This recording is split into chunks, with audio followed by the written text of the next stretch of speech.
multiple generation workforce engaged. Today's event is sponsored by Cvent Web Surveys. My name is John Lehman, and I will be your moderator today. Before we get started, I want to review a few housekeeping items and let you know how you can participate in today's session.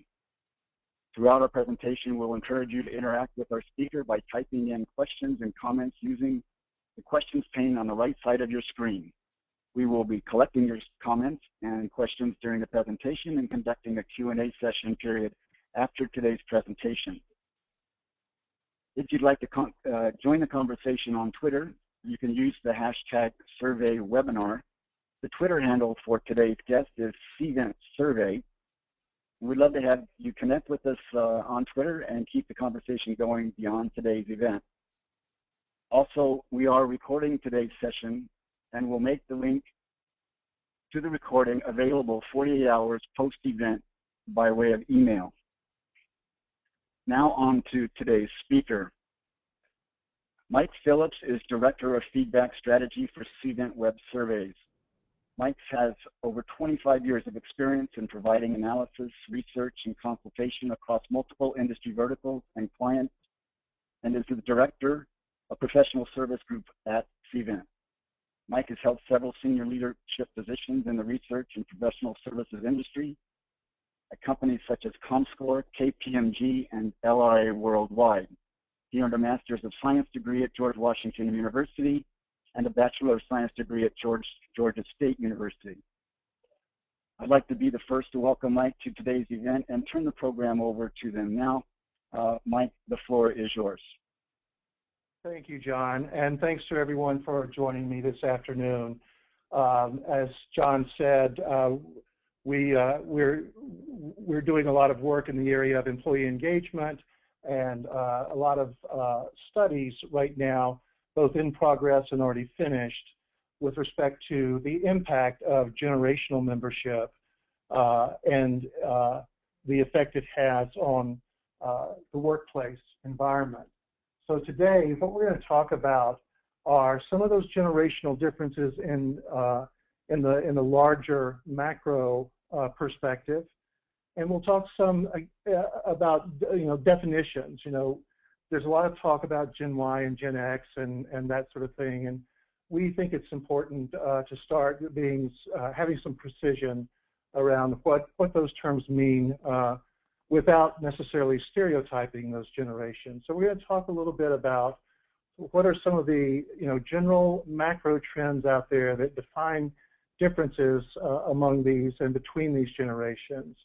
We'll talk some, since we are talking about how to understand and address these differences in the workplace, we'll talk a little bit about employee engagement and how we define it, along with how we get to engagement, meaning how do we actually take it from a concept to a reality so that people like yourselves can actually act on what you learn about engagement or disengagement. We'll wrap up with some advice, 5 best practices that we recommend for developing and managing employee feedback programs, especially within the context of these generational differences. And then we'll wrap up finally with a little bit of understanding about the impact of engagement and acting on it, along with your questions as time permits. So with that, I'll just jump right in to a little bit about Cvent and tell you, I think for this audience, it may come as something of a surprise that Cvent is hosting a discussion like this. Cvent's been in the survey business for quite a few years. We're primarily known for our event management and supplier network products and services for the hospitality and travel and destination industries. And we went public about a year ago, very high growth rates in terms of both financial performance and customer base and employee base. We've been a public company now for a little bit more than a year, and about a market valuation of somewhere in the neighborhood of $1.5 billion. So we've been doing really well, and one of the hidden gems within CVent heretofore has been the CVent Web Survey Group. And we've done a lot of work in the areas of both customer and employee engagement for clients of ours across a number of different industries, including hospitality, but not limited to that. Manufacturing, retail, financial services, telecommunication, and so on. So we've got a lot of background in this space and have a strong division prepared to support survey needs as they arise, both programmatically and as ad hoc projects. So I want to get into a little bit of some definitions and create what we think is some needed precision around what we're talking about when we talk about generational differences within the workplace. So we're basically now talking about 3 generations. There's a 4th that we refer to as matures that are even older than people like me. I'm a baby boomer. But this helps give us some insight into how big these generations are. And these are U.S. figures. Obviously, it's much bigger even around the world, but we're focusing primarily on U.S. For the moment. So we know about the baby boomer story. We understand that they've been sort of the prototypical basketball through the python demographically for the U.S. for a good many decades now, and coming up on middle and older age. We also have Gen Xers, who are those folks born between 1965 and 1981.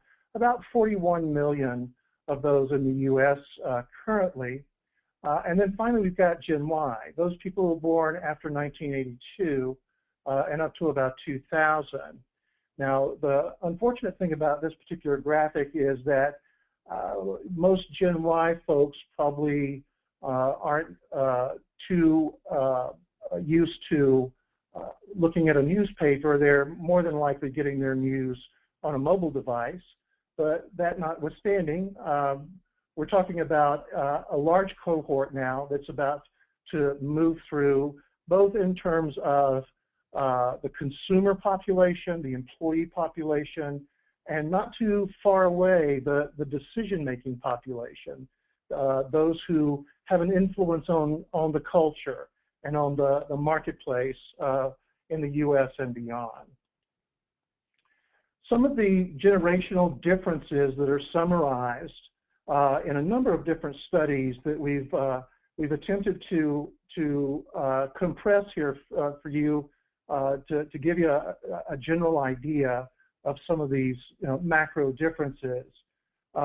Baby boomers, being one myself, I think this is a fairly accurate representation, although we'll talk later about being careful not to stereotype people based on where we think they belong generationally.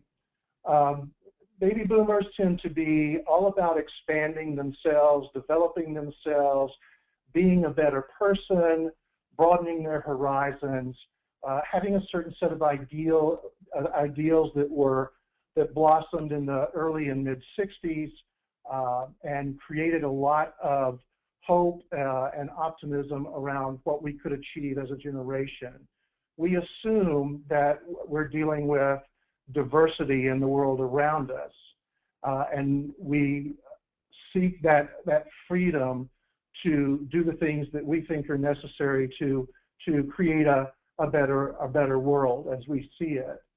The Gen Xers, about 40 million people in the U.S., and again, we want to be careful not to stereotype, but just based on studies that we've looked at across the board, there tends to be a little bit more of an introspection, a little bit more self-involvement, more practical and pragmatic, career-oriented, looking for success, usually in the classical sense of how we define it. They accept diversity. It's not a big deal. And they believe in the relationship between hard work and eventual success, whether that's at a personal, professional, financial level. Gen Y, on the other hand, they tend to be more self-inventive. They tend to believe more in their ability to occupy a role, create and define themselves even in their early 20s and mid-20s. They're very optimistic, but they've also been time-tested as they go through their college years and their schooling years with the realization that there are some fairly large obstacles to overcome in terms of finding work, choosing a career.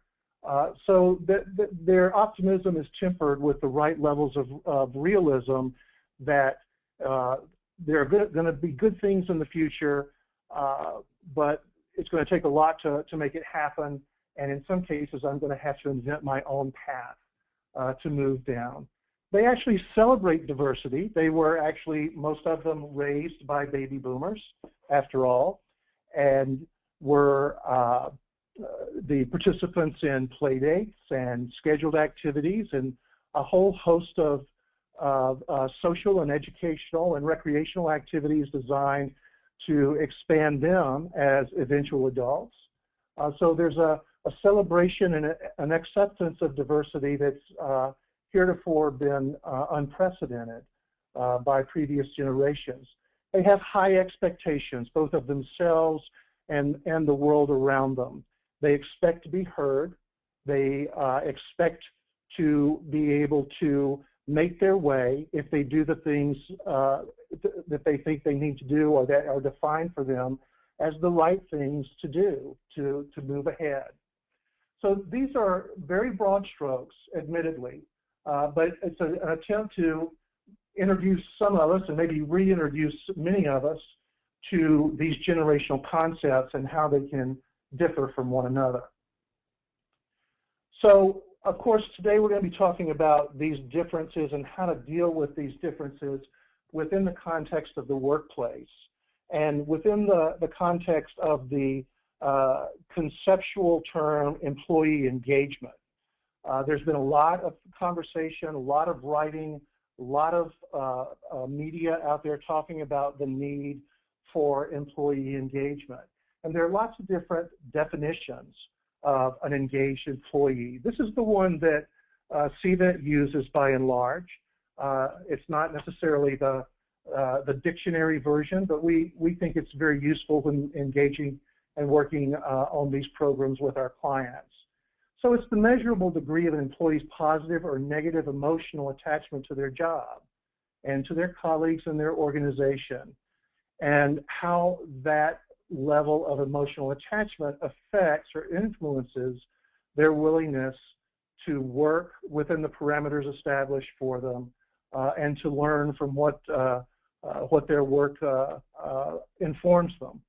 So the idea here is that these folks, people who are typically considered engaged employees, number one, they've gone past the functional aspects or components that we typically associate with having a job. Those are a given. They have to be in place in order to set the stage for that emotional attachment. But the emotional attachment, by definition, isn't necessarily rational. It's a belief in the organization's objectives and the plan for achieving those objectives. And out of that belief comes a strong drive to achieve those goals, because if they get achieved for the organization, my belief in the organization informs me that it'll drive my own personal and professional progress as well. Now, there's a lot of talk about engagement, and one of the reasons that there is a lot of talk about it, aside from it being a nice thing to have at work, to have an enthused, high morale organization, it also produces results. There have been several big studies, including Gallup's meta-analysis of its employee engagement programs done for clients around the world, that there's a direct connection between a lot of important financial and performance metrics and engaged employee bases. So it has a direct impact on revenue and obviously on things like employee retention and productivity, creativity, and loyalty. So loyalty, when I talk about stakeholders, we're talking about employees who are sufficiently engaged that they create engagement with customers, with partners, all number of stakeholders who may touch the organization in one way or the other. And there have been organizations, again, around the U.S. that have confirmed and quantified that there are financial premiums that are associated, whether they be earnings per share, profit, or revenue. All of these things are higher within each industry type. The top performers within those industries typically have higher engagement levels among employees. Now, the average level of engagement, as we've just defined it, across industries is somewhere in the low 30%, usually between 29 and 33%. Tends to be a little bit higher in Western economies, a little bit lower in more of the developing world, but it tends to hover in that general area. So the idea is, number one, understanding that, how do we exceed that within our organizations, and how do we use that benchmark not as something to aspire to, but as the first step to go beyond. So we'll talk a little bit about that as we go on. So what we're here to talk about today is, given all of these cross currents of different generations and members of different generations, aside from the fact that we're all individuals and we tend to have individual differences that need to be managed as well, what about what we know about these generations can inform us to create a more engaging workplace? So what we're going to talk about now are a few ways to deal with that, and some of the trends that are occurring out there right now. So AARP did a study not too long ago regarding workplace values among the 4 generations in the workforce. And as I mentioned before, we do have matures who are older than the baby boomers, who are just, for the most part, getting ready to leave the workforce, along with some of the older baby boomers. And we're not going to focus much on those guys today.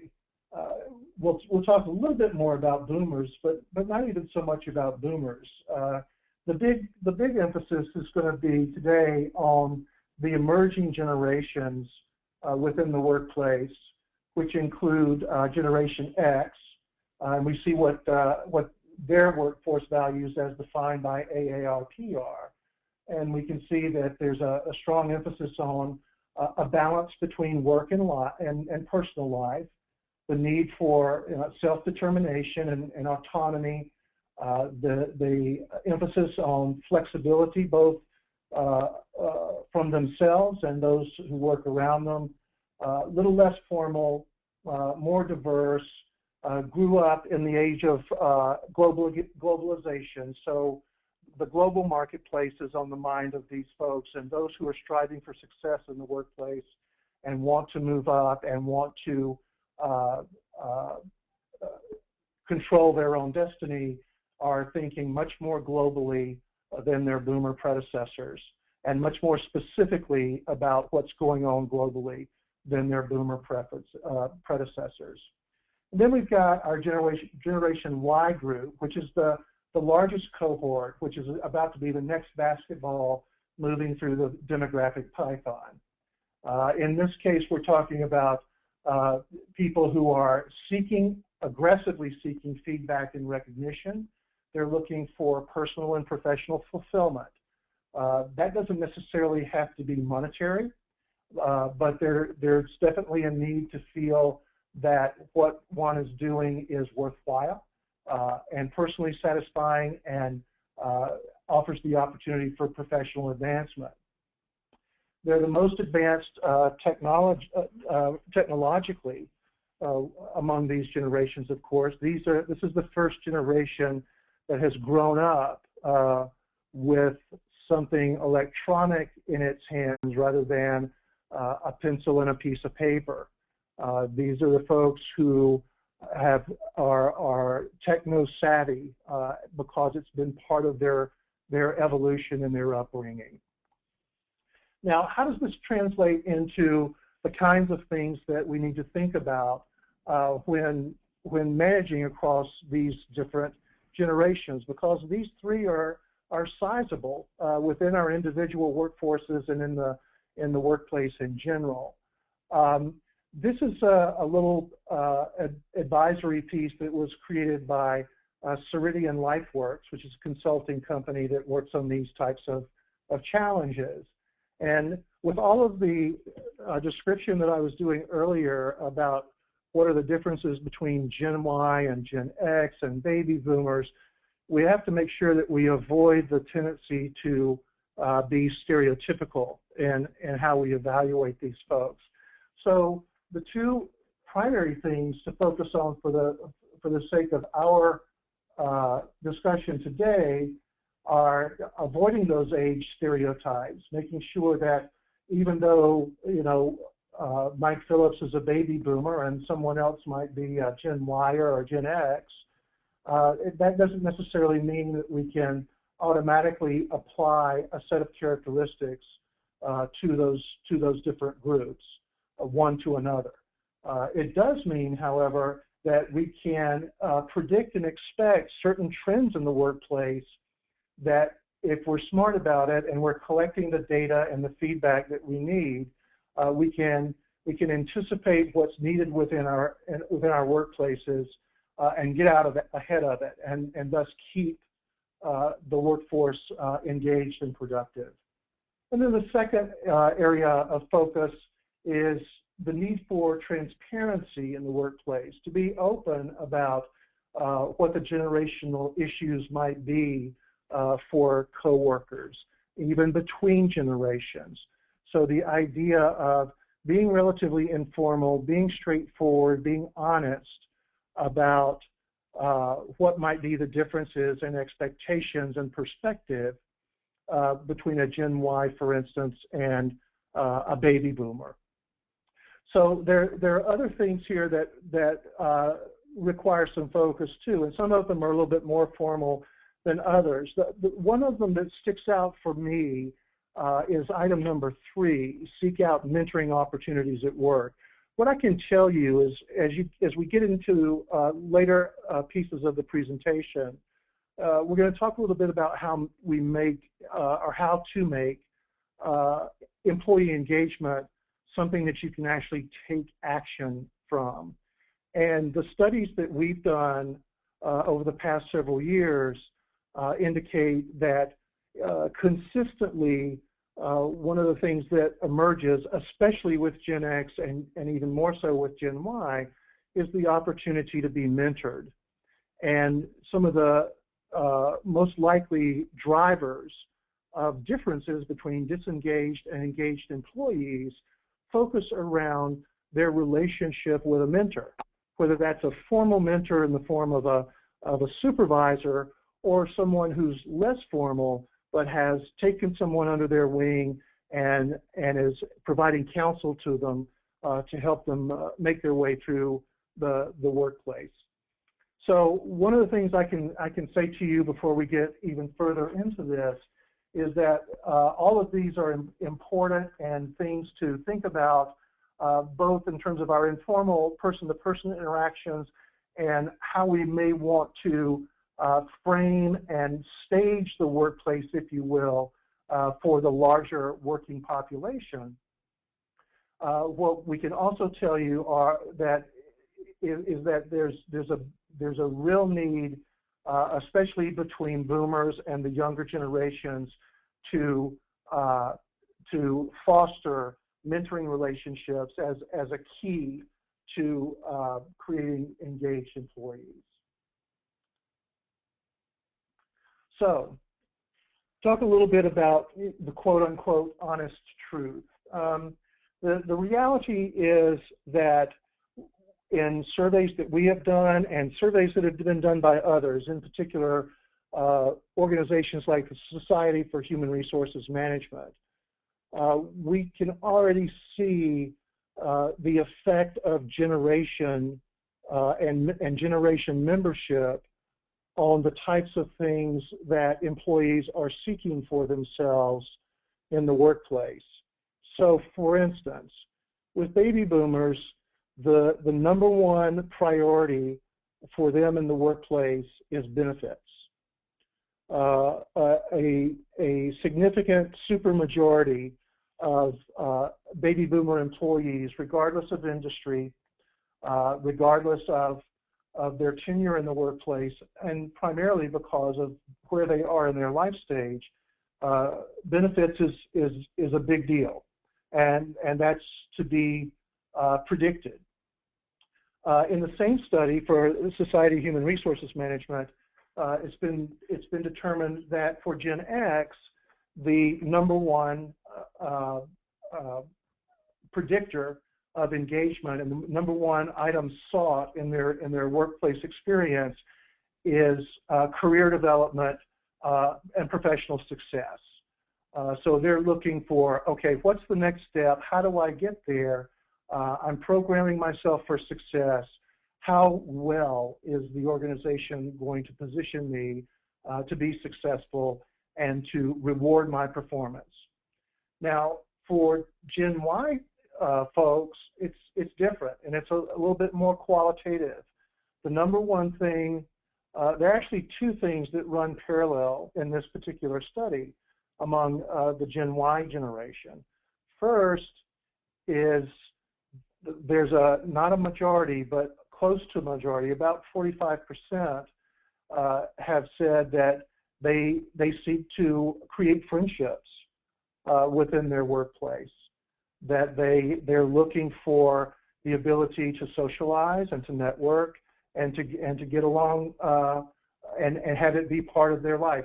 They're not making quite as definitive a difference between work and life, so they're seeking friends. And secondly, and in the same percentile range, is a mentor. They're looking for someone who can help them, show them the ropes and help them manage the minefields, if you will, to get off to a good start. Now, part of the honest truth about all of those things, even with all of those observations, and this is our experience with our clients and with the industry, but also studies that we've seen elsewhere and that we've done in partnership with other groups. With all of this stuff being said, the likelihood of organizations to have some feedback mechanism to find out what their employees are about and what they're seeking, there's a majority of them who don't have any type of employee feedback mechanism in place. So this is a study that was done by the International Public Management Association a couple of years ago that found that 2/3 of the agency HR administrators that they talked to indicated that their agencies had no feedback mechanism whatsoever. Now, that's a high number, admittedly, and it's lower in the private sector, and I'll show you that in just a moment.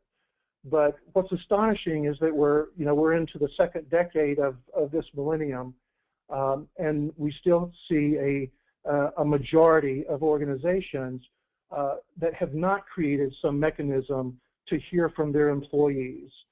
And I think part of the reason is that our classic orientation to hearing from employees is in the form of complaints or in the form of, what can we do better? And that's not necessarily a bad thing, but there's a positive side to that as well. It's the opportunity to get new ideas. It's the opportunity to see things in a different way. And what we're seeing now is the emergence of more feedback programs that are coming up, maybe for the first time with some of the larger organizational clients we deal with.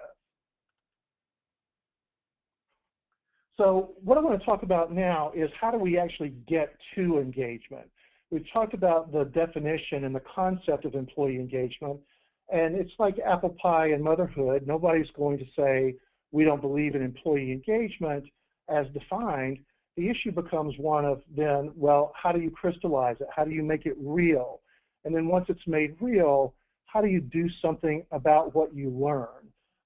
So what we're going to talk about now for the next few slides is the whole idea of how do you get your hands around the engagement concept and make it something more than just a concept. So these are a set of engagement questions, and these may look familiar to some of you. These are what are called the Gallup Q12 questions. These questions have been validated around the world over several years, more than a decade, by the Gallup organization as being the questions, or more appropriately, the agreement statements that are most predictive of employee engagement. So one of the ways to try to make this type of thing more of a reality is not just to have an employee feedback program overall, but incorporate something like this, which has already been validated as being predictive of employee engagement, and use it to see descriptively how high or how low your relative levels of engagement are. And there are lots of books out about how to go about doing this on a descriptive basis. And excuse me, that has merit. Pardon me.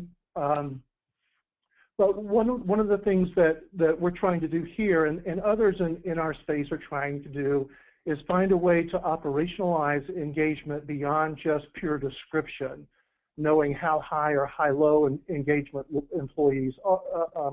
engagement levels are, maybe by department, by geography, or whatever, and then doing something specific to understand what drives the difference between disengaged and engaged employees. So one of the approaches to take would be a segmentation approach. Essentially, in the CVIN environment, the process is to take the responses to the engagement statements that we just saw and apply a statistical formula to segment the employee base into these 4 segments.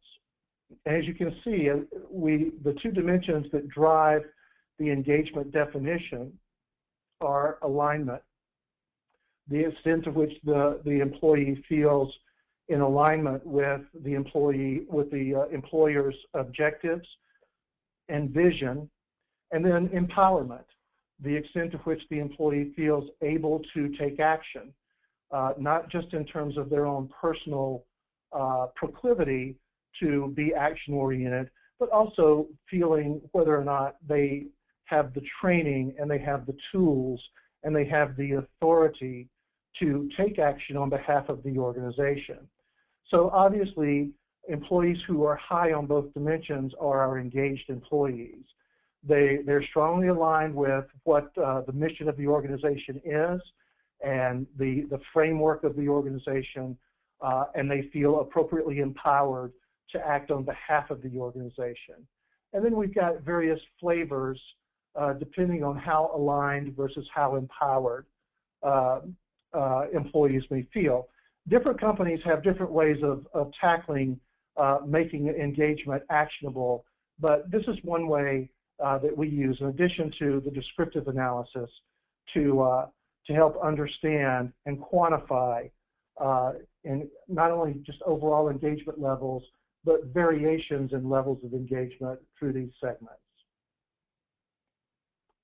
Now, we did a study in conjunction with Demand Metric Research last year, and we talked to 500 HR managers.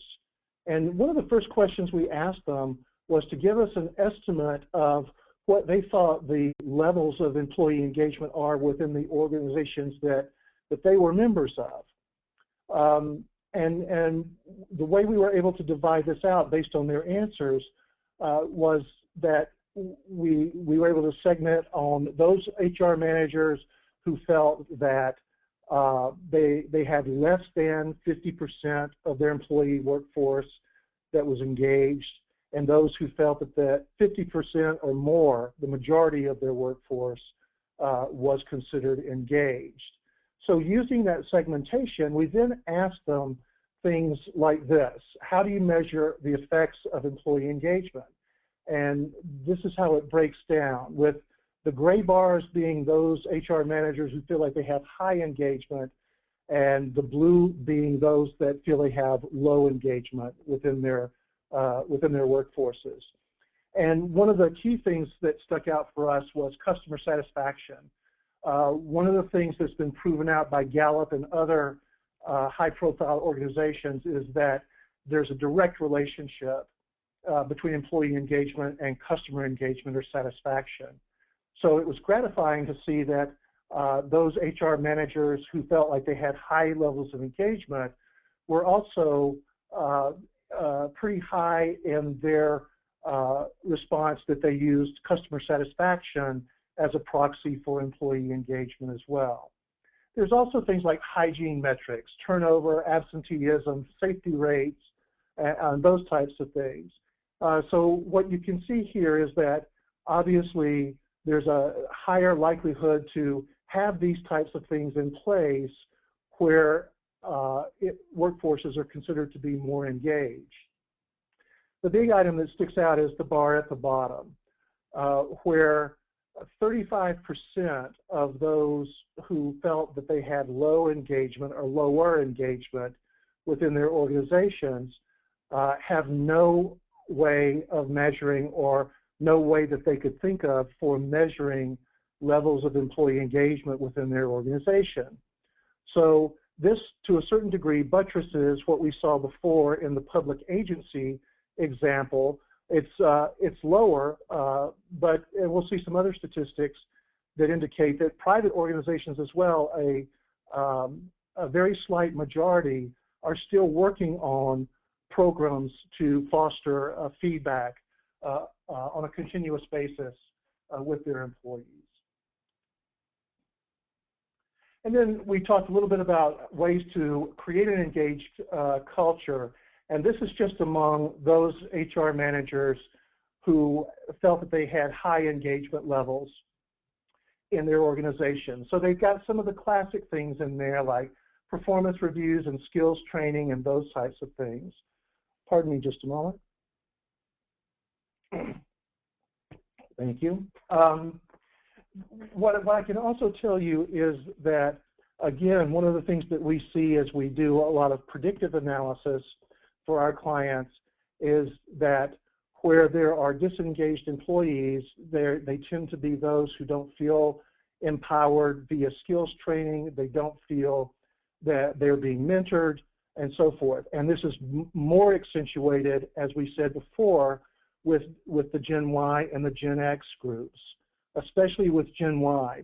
They're really looking for someone to take them under their wing, to give them some structure. They don't mind structure. The Gen X's and the baby boomers tend to bridle a little bit at structure, but the Gen Y folks are looking for that structure, looking for, what's the path to success. So let's talk a little bit now, while we've got 15 minutes left, let's talk a little bit about some best practices that we recommend for our clients when they're in the process of developing and maintaining employee feedback programs. The first one is know your audience. So we collect a lot of information, a lot of data on our employees through the hiring process. When we combine that with survey data gathered from regular feedback, it gives us the ability to do these kinds of things that we mentioned before, so that we can create some segmentation. We can use those segments to slice and dice and to filter results to see, what are top of mind for various members of these segments. Moreover, it gives us the chance to look at the breakdown by department, by geography, by region via each one of these segments as well. It also gives us the ability then to describe some of those differences. They can be descriptive in terms of how they respond to an employee feedback survey, but it can also be descriptive in terms of what departments they tend to work in, and our engagement level higher for certain types of departments than for others, and so forth. So that basic descriptive analysis that gives us a chance to understand, what are some basic differences between members of each one of these segments. Second best practice when we're talking about feedback programs would be to keep it interesting and keep it convenient. Remember, we've got a very large cohort now that's coming through the workplace. It's very tech savvy with high expectations about how to touch base and how to be touched base with. So the days of paper and pencil need to go away as quickly as possible. That's not going to be engaging. That's not going to solicit high participation rates among the younger Gen Y and Gen X generations. Secondly would be, when you're asking them questions, ask them the questions that are relevant to them.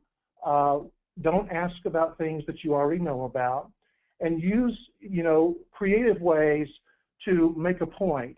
So even within a questionnaire, is there a way to stream some sort of media to describe a concept, or to have an opinion shared, or to show a senior leader making a speech about the company's vision? Third best practice, be transparent. This is maybe aside from senior vision, which I'm not even going to get into today, because without senior vision and adoption of employee engagement, none of these other things tend to be possible. But for employee engagement and feedback programs, it's very important to have them understand that you want to engage in a dialogue, you want to get the feedback, and that you're planning to do something about it. And along those lines, one key maxim that we recommend to our clients is, if you're not going to act, you shouldn't ask. Because one of the things that happens in these feedback programs is, by virtue of asking questions, you tend to create expectations. And this is especially true of those younger generations that we talked about.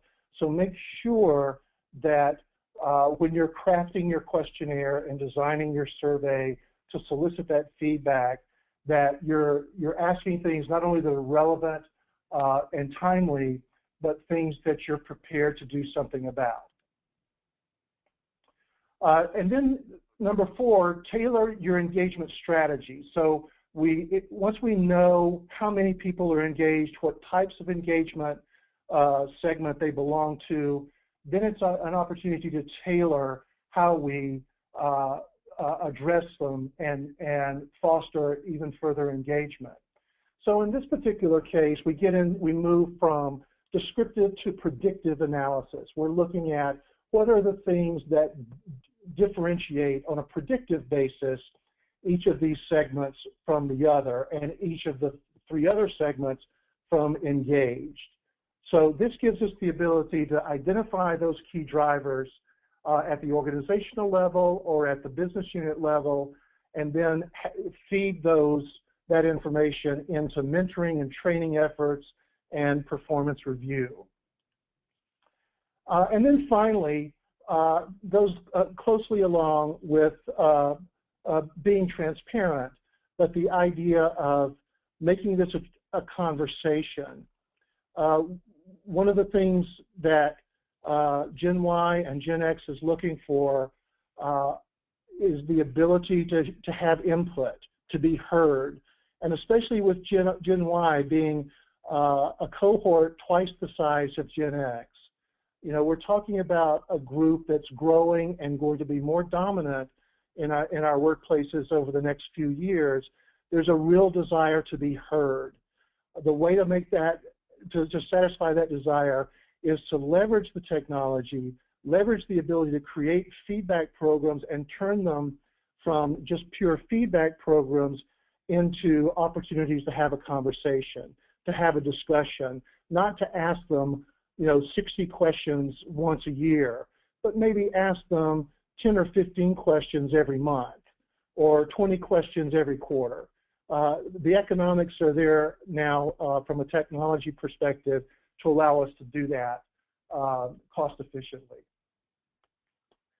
And one blinding flash of the obvious. I like this little cartoon, and it coincides and fits very well within this opportunity to have a conversation. I think this brings chuckles to people like me and the boomer generation because we've been on the other side of this.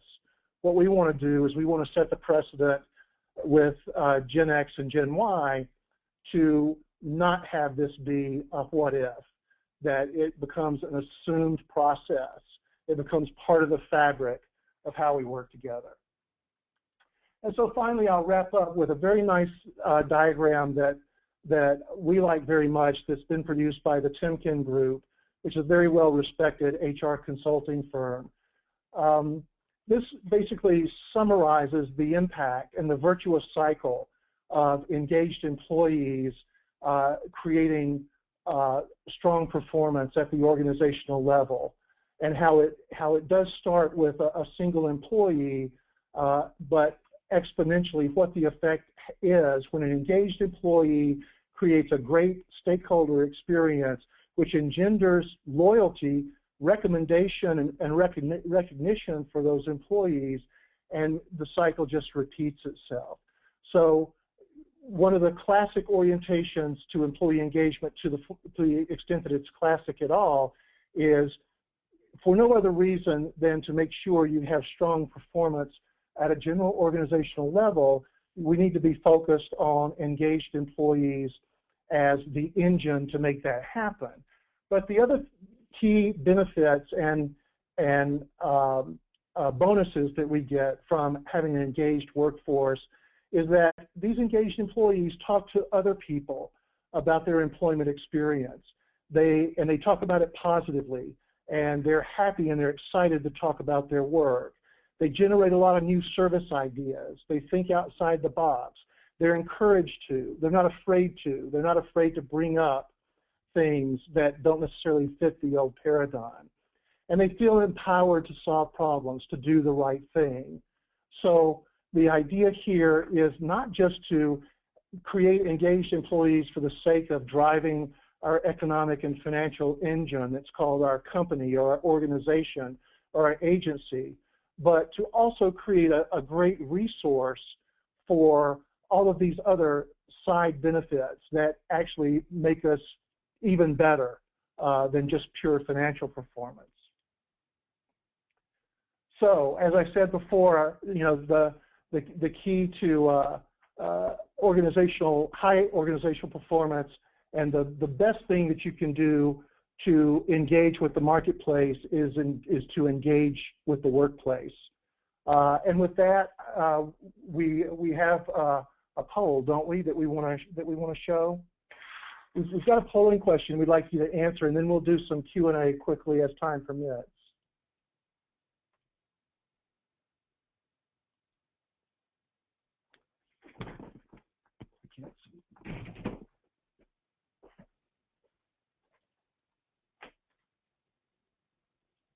Okay, so our polling question is basically, what is your level of interest?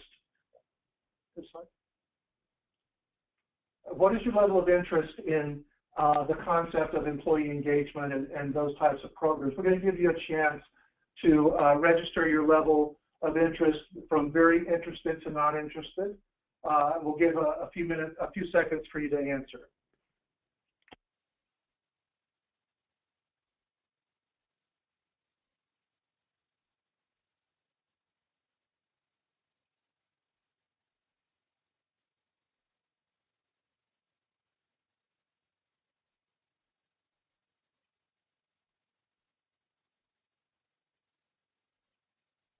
Okay, thanks for your responses. We did get lots of responses to this, and we thank you for that. We see a lot of interest, a lot of top two box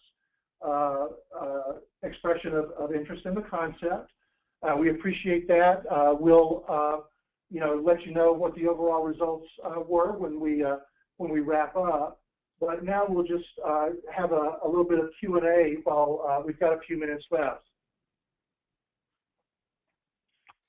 Thank you, Mike. It was a really good and very informative presentation. We do have a few questions for you, and I think I'd like to start with this one. Can you talk a little bit more about how to go about having conversation or discussion with employees?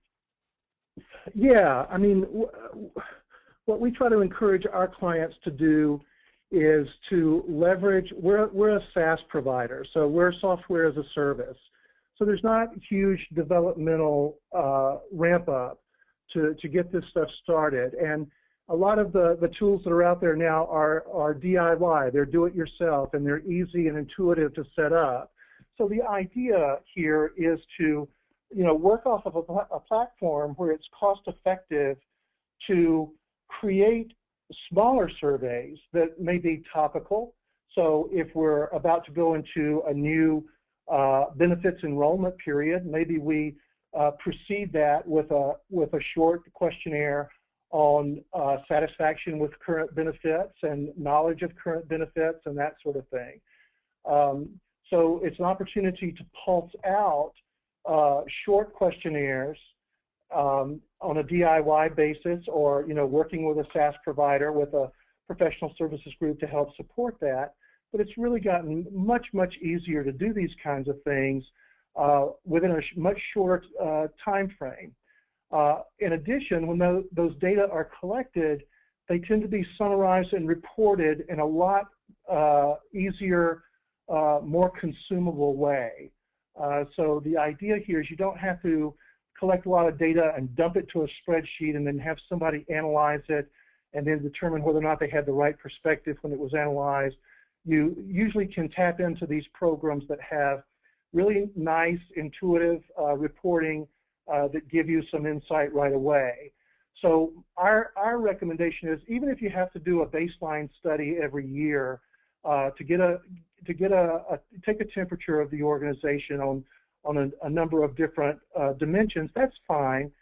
But the extent to which you can start distributing these things out and having people talk to you more in terms of, hey, we wanted to ask you your opinion about this, or we wanted to see how you felt about this new training, or those types of things, it becomes much more interactive, and it tends to foster higher levels of participation, provided that the feedback that you get is acted upon in some way, or you're transparent in how you're using that data. Okay, great. Now I'm going to try to probably summarize a couple questions here if I can, because they all kind of start heading in the same direction. But could you provide a little bit more information about your experience in using employee feedback programs to evaluate attempts to engage employees and raise the engagement level? Yeah, we've done several projects, and I've done some prior to coming to CVent, where the first task was to identify the general level of engagement. So I can relate to you an accounting firm that we worked with that had reasonably good levels of engagement as defined by those questions I showed earlier. It was somewhere in the 28-29% range. What we then did is we looked at levels of engagement by department. And then what we did was, once we had people assigned to one of the four segments, and to simplify this, I'll just talk about the engaged versus the disengaged segment.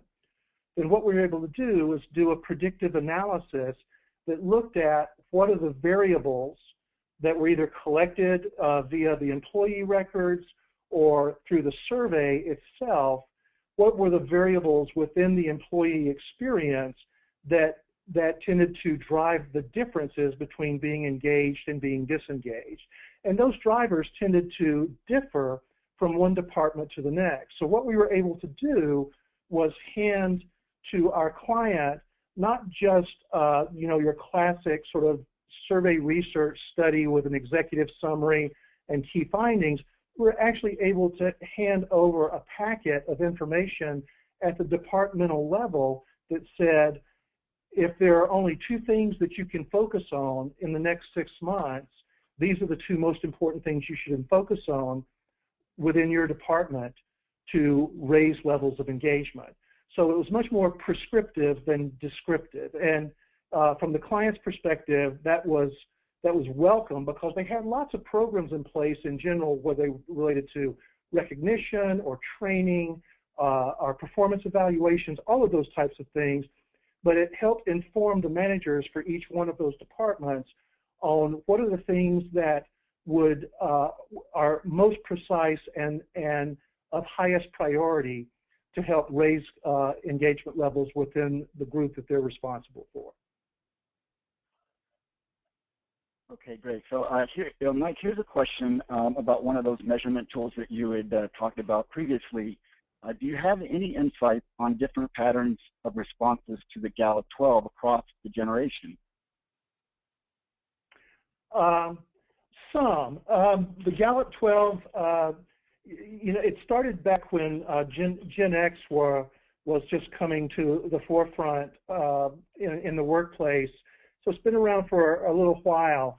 I would say that participation rates tend to be a little bit higher among the younger, the Gen X and the Gen Yers than with the baby boomers. And there may be several different speculative reasons for that. They could be anything from a baby boomer assuming they've only got a year or two left and what does it really matter what I have to say, to the Gen Y and the Gen X, they're hell-bent for leather and wanting to conquer the world and have all kinds of ideas. So yes, they want to be heard, but it could be any number of reasons based on the industry, based on levels of training and formal education. Okay, thank you. Earlier in the presentation, Mike, you had talked about a few different values, and the question that we have now is, do you think these values are representative of UK employees too? So in other words, you presented some values around performance reviews, skill training, team building, and others, and they're interested to know, are those values consistent actually in the UK as well? Yeah, our experience has been generally yes. What we found is that even more so among Gen Y, especially to some degree with Gen X, that if anything, it's even more passionate in UK and some of the other Western European countries. A real felt desire. In fact, the UK has developed a commission, which is a consortium of both corporations and public agency officials that's called UK Engaged. And it's a whole promotional effort to talk about the value of employee engagement within the Gen X and Gen Y segments. So I think it's, if anything, it may be a little bit more accentuated in an area like the UK and some of the other countries in Western Europe, even more so than in the US. Well, that's some really good insight. Well, Mike, it looks like we're right up against the end of the hour here, so we're going to conclude our program today. But I'd like to, thank everybody on the conference today for joining us. We will send out an email that will alert you to the on-demand status of today's event, so we'll have it recorded and available to you. That way you can review the material that you may have missed or simply want to go over it again. On behalf of our guest Mike Phillips and his team at Cvent, my name is John Lehman, and we wish you a very good day. Thank you for attending our presentation today.